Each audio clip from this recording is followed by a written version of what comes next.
So good day sa inyo mga soldong katambay. Ayan, isang maulan na araw na naman po mga soldong katambay. So what's up, what's up? Ayan, so salamat po sa sponsor natin shirt, no? Honda, Mugen Power. Ayan. Wow. So mga soldong katambay, may dinala sa ating Aerox. Panigurado, dumaan na naman po sa medyo baha to.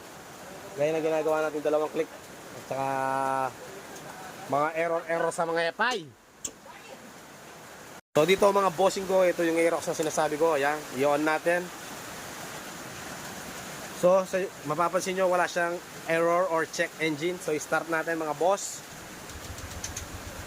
Ayan, puro lang redondo, walang ano. Ayan. So malayo po sa error 12 to kasi umaandar siya ng ano, starting. Ayan, no. So samahan nyo kung talakayin natin ang problema nito mga soldong katambay. So let's go. So dito nga mga soldong katambay, na-diagnose na natin tong ano, Ano yan, boss Kalangan? Aerox B1 na to. So nagka-pan-checking tayo kung may power supply nga yung kanyang ignition coil. So meron naman po. And then dito na pagtanto-tanto natin mga soldong katambay.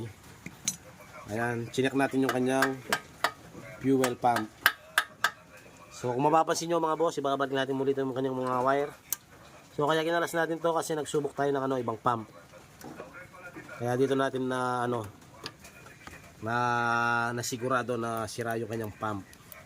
Fuel pump. Ayan mga boss, so i-on natin, no? Wala kayong maririnig. Walang lumalabas na gas. Kahit na ipa-start natin, no? Lakas ng power, oh. What?